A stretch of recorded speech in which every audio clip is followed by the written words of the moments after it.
Seguimos escuchando el libro del profeta Miqueas, en el cual sigue dando advertencias.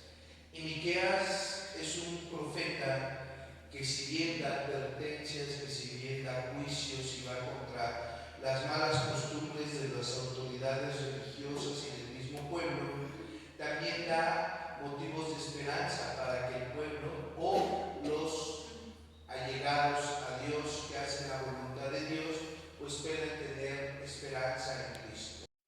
A través de esa calamidad, Dios te dará en recompensa según la fe y la fidelidad que hayas tenido con Él. Y eso es lo interesante del libro del profeta Miqueas.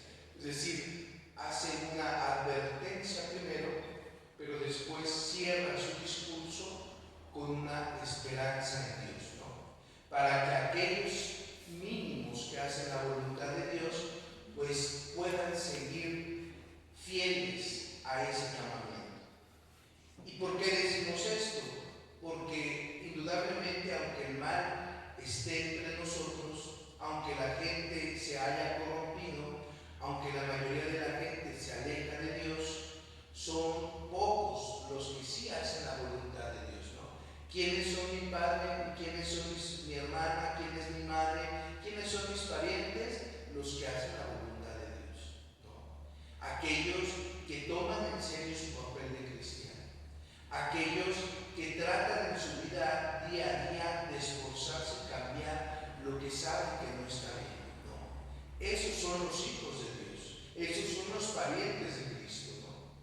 Y fíjense, aquí tenemos que tener mucho cuidado, porque es uno de los evangelios que toman mucho los protestantes, ¿no? Para decir, ya ves cómo María no era virgen porque tenía hijos, ¿no? O sea, ¿quiénes van a buscar a Jesús? Sus hermanos, no. A ver, anteriormente en el judaísmo, ¿verdad? Había una especie de casas, ¿no? Con agujas, las agujas, ¿no? Eran unos tipos puertas como entre recta y con pico al final, ¿no? Era esa aguja, ¿no? Y por eso dice en otro pasaje, es más fácil que entre un camello por el ojo de una aguja que ustedes, ¿no? No está hablando de la aguja que ustedes conocen.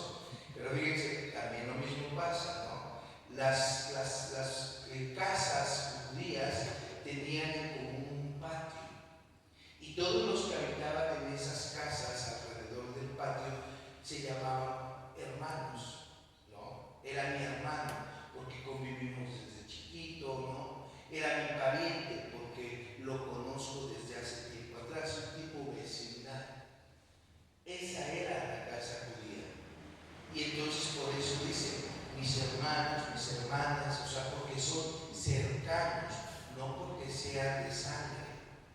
Pero eso no lo entienden los protestantes, ¿no? Los protestantes, que no hacen la voluntad de Dios, claro está, las sectas, pues, ¿qué hacen? Van mutilando el mensaje, ¿no? Van haciéndolo a su conveniencia. Y eso no es ser fiel a Dios. Nadie puede llegar y decir, yo voy a cambiar porque no me gustó esto, voy a cambiar esta palabra de Dios, ¿no? Porque eso se llama, ¿verdad?, no ser temerario ante Dios.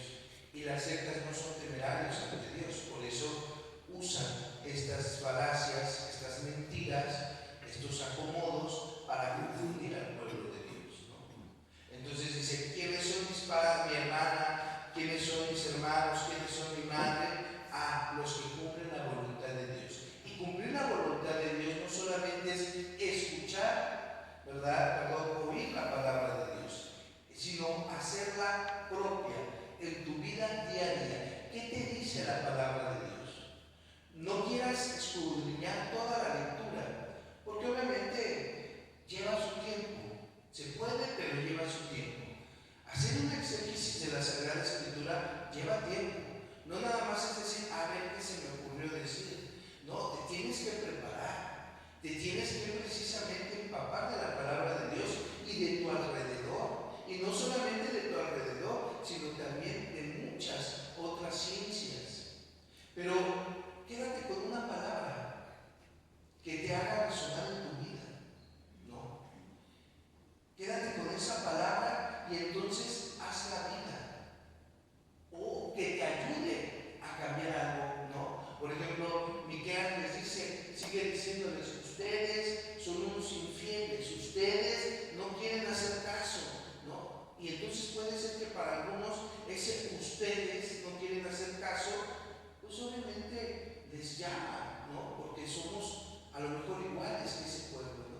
Ah, bueno, pues eso reflexiónalo. ¿Por qué soy rebelde ante Dios? ¿Por qué no quiero hacer la voluntad de Dios en mi vida? Y entonces, trabajar. Eso es lo que deberíamos hacer absolutamente todos. Escuchar más la palabra de Dios y hacer sordo al ruido del mundo.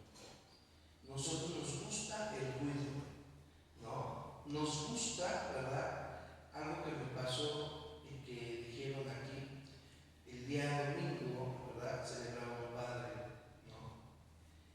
Amigo mío, él es más tranquilo para hablar, es su estilo. Y entonces dicen, es que no nos gusta tanto el silencio porque deja entre silencios, ¿no? Fíjense, no nos gusta el silencio, es decir, no nos gusta reflexionar, nos gusta el ruido a nosotros porque no nos gusta, porque nos aterra. Fíjense, nos aterra estar un poco en calma. Por eso, también en las misas hay momentos de silencio. Después de la homilía, lo correcto sería un momento de silencio y reflexión. Pero se duerme o el sacerdote se desespera porque no nos gusta el silencio. Entonces, hermanos, escuchemos más la palabra de Dios y hagamos sordos